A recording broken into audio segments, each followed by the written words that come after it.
الله وكفى وسلام على عباده الذين اصطفى ما بعد أعوذ بالله من الشيطان الرجيم بسم الله الرحمن الرحيم ويل للمطففين الذين إذا اكتالوا على الناس يستوفون وإذا كالوهم أو وزنوهم يخسرون ألا يظن أولئك أنهم مبعوثون ليوم عظيم یوم یقوم الناس لرب العالمین صدق اللہ. میرے محترم بزرگوں دوستو، میں نے آپ حضرات کے سامنے سورہ مطففین کی ابتدائی چند آیتیں تلاوت کی ہیں، جس میں اللہ رب العزت نے ایک بہت بڑے گناہ اور ایک بہت بڑی معصیت کی طرف توجہ دلائی ہے، اور وہ گناہ اور وہ معصیت ہے ناپ تول کے اندر کمی کرنا.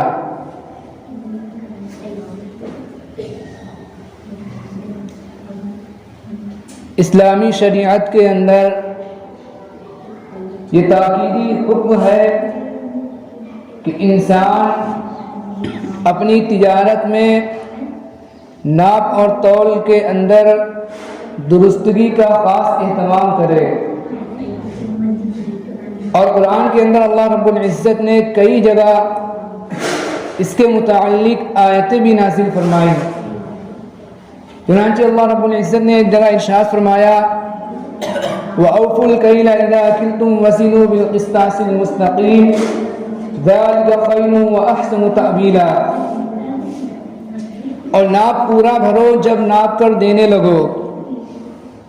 وَأَوْفُوا الْكَيْلَ إِذَا كِلْتُمْ وَزِنُوا بِالْقِسْطَاسِ الْمُسْتَقِيمِ. اور سیدھی ترازو کے ساتھ تولو.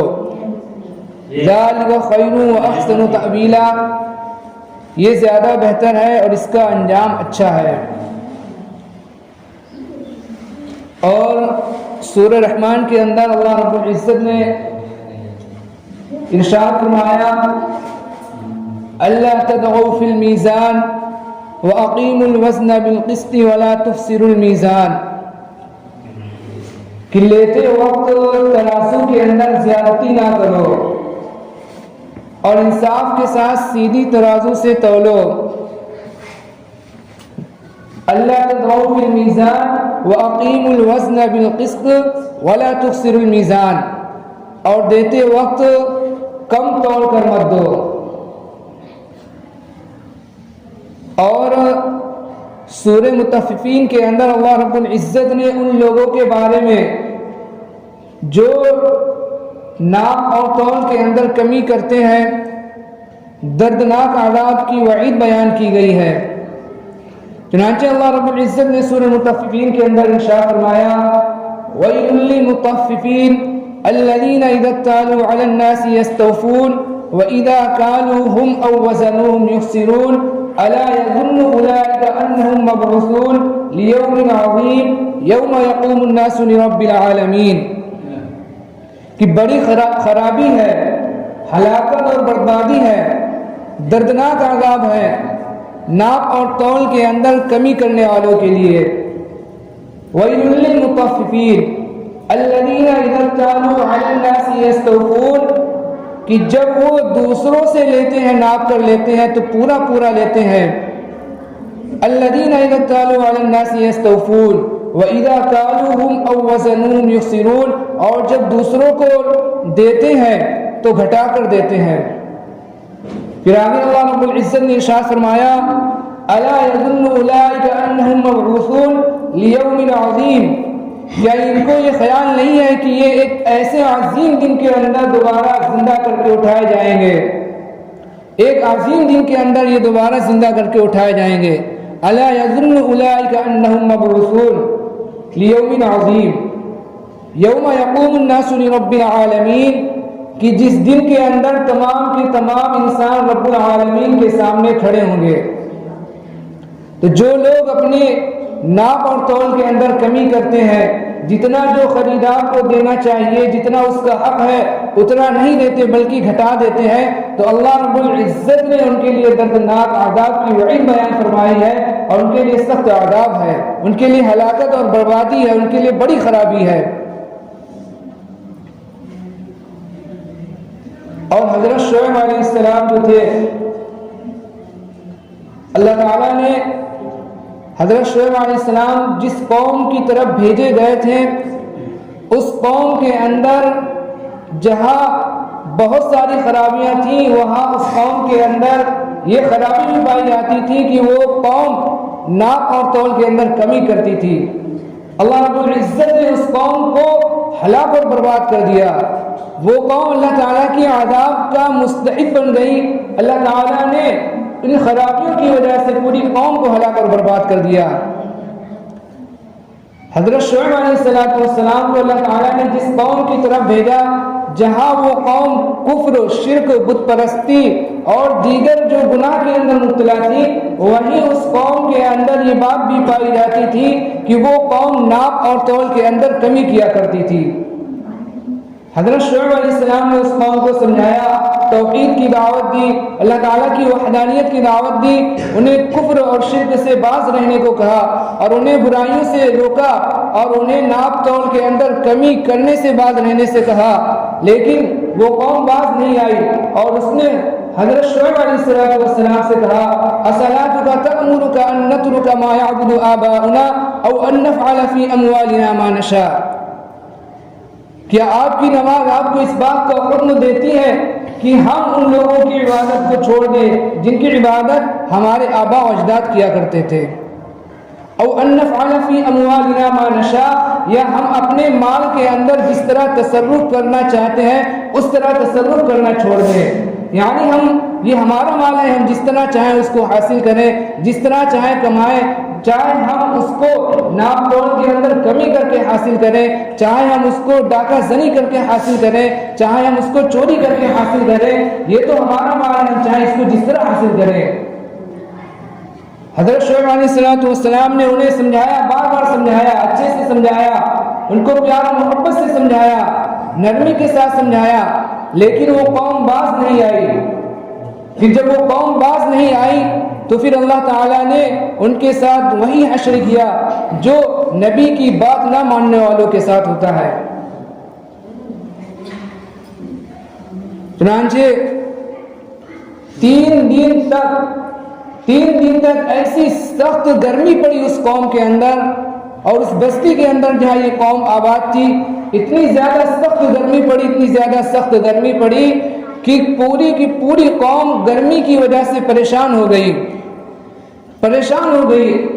ایسا ماحول ہو گیا تھا جیسے کہ آسمان انگارے برسا رہا ہو اور زمین جو شعلے اگل رہی ہو۔ پھر 3 دن کے بعد لوگوں نے دیکھا کہ ایک آسمان کا جو ٹکڑا ہے وہ آ رہا ہے، اور اس کے نیچے ٹھنڈی ہوا چل رہی ہے۔ پوری کی پوری قوم جو تھی وہ پریشان تھی، گرمی کی شدت کی وجہ سے پوری قوم پریشان تھی۔ جب لوگوں نے دیکھا کہ ٹھنڈی ہوا بادل کے نیچے سے آ رہی ہے، تو سارے کے سارے لوگ اس بادل کے نیچے جا کر اکٹھا ہونے لگے۔ جب سارے لوگ اس بادل کے نیچے جا کر اکٹھا ہو گئے تو پھر اللہ رب العزت نے اسی بادل کے اندر سے آگ کے انگارے برسائے، اور ساری کی ساری قوم کو اللہ رب العزت نے ہلاک اور برباد کر دیا۔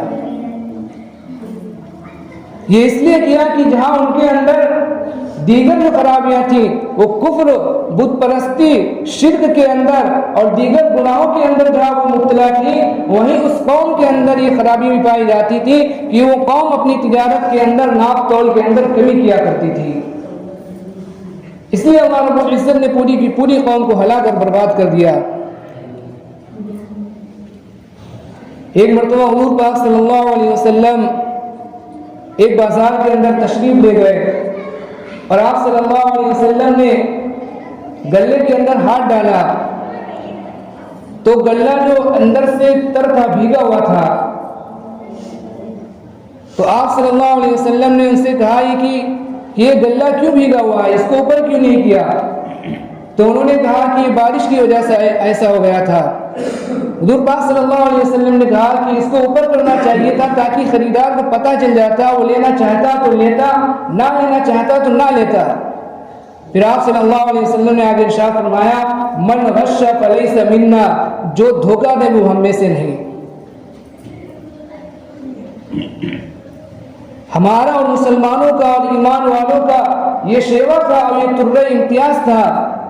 ایمانداری ہماری ایک پہچان تھی، دیانتداری ہماری ایک پہچان تھی، اور حضور پاک صلی اللہ علیہ وسلم نے ایک ایسا معاشرہ چھوڑا تھا اور ایسے افراد چھوڑے تھے اور ایسے لوگ چھوڑے تھے کہ جنہوں نے حضور پاک صلی اللہ علیہ وسلم کی باتوں پر ایسا عمل کیا کہ انہوں نے اپنی تجارت کے اندر بڑے سے بڑا نقصان گوارا کر لیا، لیکن ایمانداری کو اور دیانتداری کو ہاتھ سے نہیں جانے دیا۔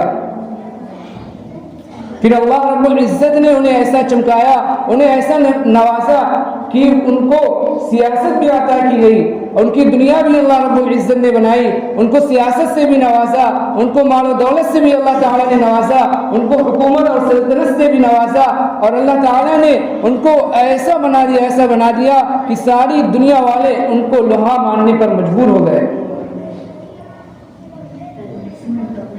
لیکن جب ہم نے مسلمانوں نے ان باتوں کو چھوڑ دیا جو حضور پاک صلی اللہ علیہ وسلم نے سکھلائی تھی اور بتلائی تھی، جب ہم نے ان باتوں کو چھوڑ دیا اور دوسروں نے اختیار کر لیا، غیر لوگوں نے اختیار کر لیا، تو وہ جو ترقی کرتے چلے گئے یہاں تک کہ وہ آج پوری دنیا کے اوپر چھا گئے۔ وہی باتیں جو حضور پاک صلی اللہ علیہ وسلم نے ہمیں بتلائی تھی، وہی باتیں غیروں نے جب اختیار کر لی اور مسلمانوں نے چھوڑ دی، ایمان والوں نے چھوڑ دی، تو ایمان والے کیا ہو گئے؟ پیچھے تک چلتے چلے گئے اور ذلت کے اندر جا کر گر گئے، اور غیر لوگ جو تھے جب انہوں نے وہی باتیں اپنا لی تو وہ کیا کرتے چلے گئے؟ ترقی کرتے چلے گئے یہاں تک کہ وہ پوری دنیا کے اوپر چھا گئے۔ حدیث پاک کے اندر آتا ہے کہ ایک مرتبہ حضور پاک صلی اللہ علیہ وسلم نے مہاجرین کو مخاطب کرتے ہوئے ارشاد فرمایا کہ اے مہاجرین کی جماعت، اگر تم میں یہ 5 چیزیں پائی جائیں، اور میں اللہ تعالیٰ سے اس بات کی پانا چاہتا ہوں کہ یہ 5 چیزیں تمہارے اندر ہوں۔ سب سے پہلی بات یہ بیان فرمائی کہ جس قوم کے اندر برسر عام بے حیائی ہوگی تو وہ قوم کے اندر طاعون اور ایسی بیماریاں ہوں گی جو پہلے لوگوں کے اندر نہیں پائی جاتی تھیں۔ پھر آپ صلی اللہ علیہ وسلم نے دوسری بات یہ بیان فرمائی کہ جب ناپ اور تول کے اندر کمی کی جائے گی تو اللہ تعالیٰ قحط تنگ دستی کے اندر مبتلا کر دیں گے، اور کام کاج کی سختی کے اندر مبتلا کر دیں گے، اور حاکموں کے ظلم و زیادتی کے اندر مبتلا کر دیا جائے گا۔ اور تیسری بات حضور پاک صلی اللہ علیہ وسلم نے ارشاد فرمائی کہ جب زکوٰۃ کے اندر زکوٰۃ دینے میں لوگ کمی کوتاہی کرنے لگیں گے تو اللہ تعالیٰ جو اپنی بارش کو روک لیں گے، بارش کو روک لیا جائے گا، اور اگر چوپائے نہ ہو، یہ جانور نہ ہو، تو اللہ تعالیٰ بارش بھی نہ برساتا۔ اور چوتھی بات جو حضور پاک صلی اللہ علیہ وسلم نے بیان فرمائی کہ جب لوگ اللہ تعالیٰ کے حکم کو اور رسول اللہ صلی اللہ علیہ وسلم کو حکم کو چھوڑ دیں گے تو اللہ تعالیٰ ان پر ایسے خارجی دشمن مسلط کر دیں گے جو ان کے بعض احکامات کو سلب کر لیں، ختم کر دیں گے، چھین لیں گے۔ اور پانچویں بات جو حضور پاک صلی اللہ علیہ وسلم نے ارشاد فرمائی وہ یہ ہے کہ جب مسلمانوں کے حکام جو ہے اللہ تعالیٰ کے فیصلے کے مطابق، اللہ تعالیٰ کے شریعت کے مطابق فیصلہ نہیں کریں گے، قرآن کے مطابق فیصلہ نہیں کریں گے، بلکہ قرآن کے اندر اپنی منمانی کریں گے، تو اللہ تعالیٰ ان کے درمیان آپس میں لڑائی اور جھگڑے پیدا فرما دیں گے۔ حضور پاک صلی اللہ علیہ وسلم نے جو تمام باتیں، پانچوں باتیں بیان فرمائی، آج جو ہر بات ایک ایک بات حضور پاک صلی اللہ علیہ وسلم کی سچی ثابت ہو رہی ہے، برسر عام بے حیائی عام ہے، بالکل کھلی ہوئی ہے، اور لوگ ناپ اور تول کے اندر کمی کرنے کو ایک ہنر سمجھتے ہیں، اور لوگ اس کو ہاتھ کی صفائی سمجھتے ہیں کہ ہم نے فلاں کو جو ناپ کم دے دی، فلاں کو ہم نے جو خریدار کو کم تول کر دے دیا، اور لوگ اس کو ایک ہاتھ کی صفائی بات سمجھتے ہیں۔ حالانکہ حضور پاک صلی اللہ علیہ وسلم نے کتنی سخت بات ارشاد فرمائی کہ جب ناپ اور تول کے اندر کمی ہونے لگے گی تو اللہ تعالیٰ بہسالی اور تنگدستی کے اندر مبتلا کر دیں گے، اور کام کاج کی سختی کے اندر مبتلا کر دیا جائے گا، اور حاکموں کے ظلم اور زیادتی کے اندر مبتلا کر دیا جائے گا۔ تو اس لیے وقت ہو رہا، میں اپنی بات کو یہیں پاس ختم کرتا ہوں۔ اللہ تعالیٰ سے دعا کرے کہ اللہ تعالیٰ ہم سب کو دین کے ہر شعبے پر صحیح طور پر عمل کرنے کی توفیق عطا فرمائے۔ اللہ تعالیٰ ہم سب کو کہنے سننے سے زیادہ عمل کرنے کی توفیق عطا فرمائے۔ آمین۔ وما علینا الا البلاغ المبین۔ جنہوں نے سنت نہیں پڑھی وہ سنت پڑھی۔